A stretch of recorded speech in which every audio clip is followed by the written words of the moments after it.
Barang apa aja yang termahal dan gak penting? Ayo kita pecahkan. Craig, kembali lagi bersama gue ya, Boy Lenok. Tapi kali ini kalian melihat gue sendiri, tapi sebenarnya gue gak sendiri. Ya seperti yang sudah kita bahas di episode kemarin, Evan sudah tidak bersama lagi dengan kita ya. Maka itu kali ini kita kedatangan host baru. Ini akan menemani gue sampai seterusnya Craig naik ya sampai 10 tahun lagi kali ya. Ya kalau gitu kita panggil aja langsung Sundiman 11. Ya, yes. Rian Sundiman 11.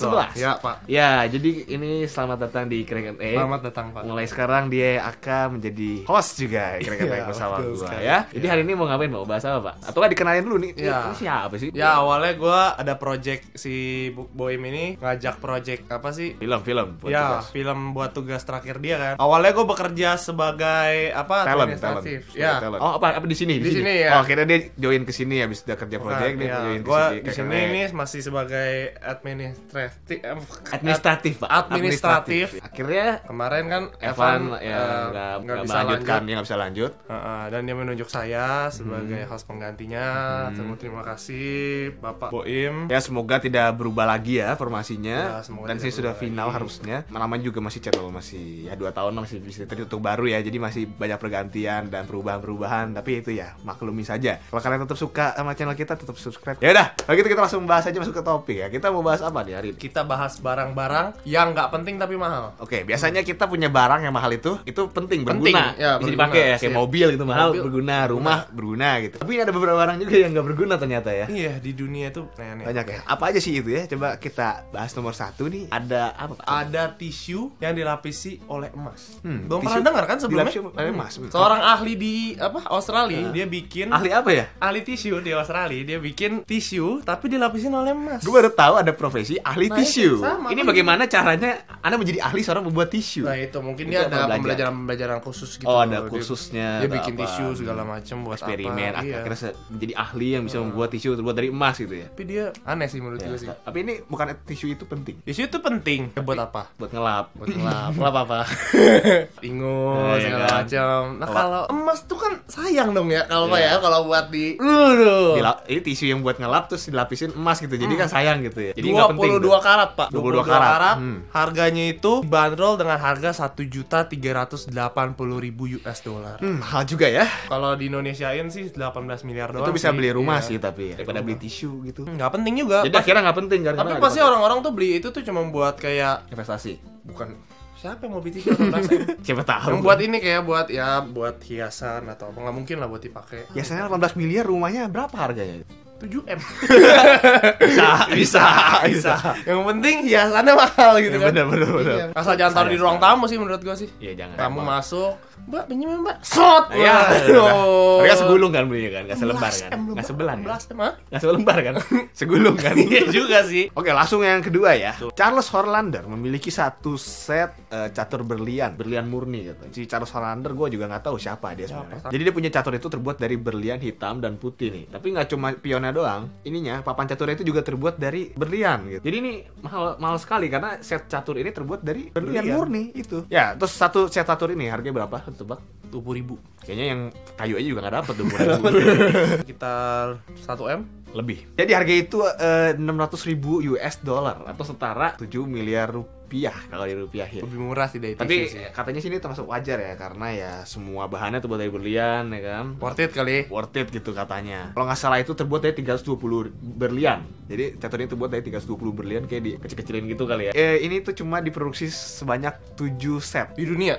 Jadi itu kenapa mahal karena langka juga karena terbuat dari berlian juga gitu kan. Betul. Si pembuatnya ini kalau membuat satu set catur ini membutuhkan 187 hari. Berarti itu berapa bulan? 6 bulan. Bagi 30. 6 bulanan lebih ya. 6 Gila, bulanan lebih ya? untuk membuat satu set catur saja. Dan dia membuat 7. Berarti 6 kali 7. Ya begitu hitungannya. Berapa tahun deh gitu lah ya. Yang selanjutnya apa nih, Pak? Yang ketiga nih aneh banget menurut gue. Nah, Lo tau kan kalau teh yang seduh itu ada celup, ya? Ada yang kayak itu kan teh di dalamnya kan dilapisi kantong tehnya itu kan. Tea bag yang buat itu. yang di tea bagnya itu. Ada yang bikin itu tapi dilapisi berlian jadi semuanya. Buat apa gunanya? Itu kan dibuang juga ya. Katanya sih buat memperingati Broke Bones PG Tips itu juga gue gak ngerti. Itu apa tuh? Gue juga mungkin merek atau itu apa. brand Mungkin merek kali ya. Brand teh gitu ya. Satu bagnya itu bisa harganya 14.000 US dollar. Itu kalau dirupiahin berapa ya? Mantep juga ya. 1 M ya? 1 M lebih kayaknya ya. 1 M lebih. Tapi kan kalau udah diseduh gitu kan berarti semuanya larut ya? Tehnya doang yang larut, yang bagnya itu nggak larut. Kalau itu larut Oh ya, iya, tapi kan itu kan iya, oh iya salah. itu nggak enak dong daun-daun. Enggak, maksudnya itunya kan berarti udah nggak bisa dipakai lagi dong berliannya. Dibuang sih biasanya kalau gitu ya. Gila kan Kalau berarti mereka kan nggak tahu deh. nggak tahu. Orang-orang udah nggak ada. Udah nggak tahu bikin apa, ya udah bikin yang kayak gitu aneh-aneh. Kalau itu ya, selanjutnya itu adalah pulpen. Pulpen sebenarnya masih berguna sih ya. Berguna Cuma, sih. Kalau sudah mahal sekali itu jadinya sayang pakainya, akhirnya tidak berguna jadinya ya. Dan menurut gua kurang penting kalau pen itu harganya mahal. Jadi ada pen nih harganya tuh kalau di rupiah 7 M atau sekitar ya tadi 600.000 US dollar itu. Ini tuh tidak mengherankan karena dibuatnya dari emas yang 183 karat. Gue baru pernah dengar emas berapa? 183 karat. Itu gede bener ya. Biasanya 24 karat, kayak 20. Ini 183. Jadi gue ngelihat yang udah pen yang 100.000 aja, yang 500 sampai 1 juta aja udah gue. Iya, makanya udah kayak aduh enggak beli lagi. Ngapain gitu. Kecuali bikin tulisan gue lebih bagus enggak apa-apa, gue beli. Itu gue beli. Nah, atau enggak bisa nggak pegel gitu kan. Bisa nggak pegel, 2 hari nulis ya, itu gue beli. Itu beli, tapi masalahnya pen itu kan suka hilang kan. Jadi sayang gitu. Enggak, kalau lagi sekolah yang repot mah. Iya, jatuh, pek, hilang. Kalau dipinjemin gimana? Hilang. Bro, pinjem pen dong. Hilang dah. Jadi mau kasih juga berat gitu. 1 juta nih bro. Ini 7 M bro, 7 M. 7 M sih udah dah, gue mendingan nggak bawa. Ya, jadi itu nggak heran ya karena bahannya 153 karat gitu ya. Mungkin orang kaya beli sih. Ada lagi yang menurut gue aneh nih. Yang nggak harus dipakai, nggak penting gitu. Yang nggak, ya sih nggak penting sih jatuhnya sih. Ada di sana perusahaan namanya I Love Dog Diamonds.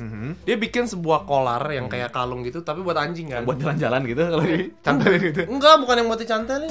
Cuma buat doang gitu. Buat hiasan yang misalnya nama lu digantung Boim gitu namanya. Nama anjingnya. Iya, nama anjingnya Boim misalnya. Ya. Habis itu, tapi yang anehnya lagi itu terbuatnya dari emas putih, dari apalagi itu tadi? Platinum sama kulit buaya. Sama kulit buaya. Aneh kan? Masa kulit buaya yang pakai anjing? Benar juga ya kan? Lu bunuh buaya untuk dipakai ke anjing gitu. Gimana tuh buaya perasaannya? Itu harga berapa tuh, Pak? Harga apa untuk barang nggak sepenting itu? Nggak sepenting itu ya. 3,2 juta dolar. Itu memang ada berapa? 18 karat. 18 karat itu aja. Enggak lagi ngapain buat anjing beli sampai segitu mahal gitu. Emang anjingnya semahal itu? Enggak, paling anjing berapa sih? Enggak nyampe. Paling puluhan juta. Ya, paling puluhan juta paling mahal gitu kan ya. Enggak. Kecuali anak beruang, boleh lah lu pakai. Iya, aksesorisnya mahal-mahal gitu aja. Anak beruang gitu. Lagian anjing nggak tahu gitu loh. Dikasih mau lu kalung beli di pasar Minggu juga kan nggak bakal seneng aja gitu. Seneng aja namanya kalung ya, kan. Namanya orang kaya kadang-kadang suka bingung kan mau diapain duitnya. Iya. Ada yang bikin juga untuk orang-orang kaya yang nggak tahu mau diapain duitnya. Betul. Jadi terpecahkan sudah ya barang-barang yang aneh yang nggak penting dan mahal banget gitu. Yo iya, jadi kita mau ngingetin nih hari Jumat nanti nih besok kita bakal ada tampil di Fanfest di Atrium ya tanggal 21 jam setengah 4 sore itu kita tampil sama Kevin Hendrawan. Jadi kalau misalnya kalian menonton kita nih penasaran kita mau ngapain sih di Fanfest itu ya, langsung datang aja deh. Kita kontennya gini nih, orang bingung kan ngapain sih dia, ya, lihat aja nonton aja. Langsung datang ya, kita live di situ, kita ya. perform juga kan lu kan. Perform. Thank you, like, comment, subscribe. Jangan lupa nonton kita terus di hari Rabu, Kamis dan Jumat jam 4 sore. Stay cracking. Salam crackers. Cek tingkung pria.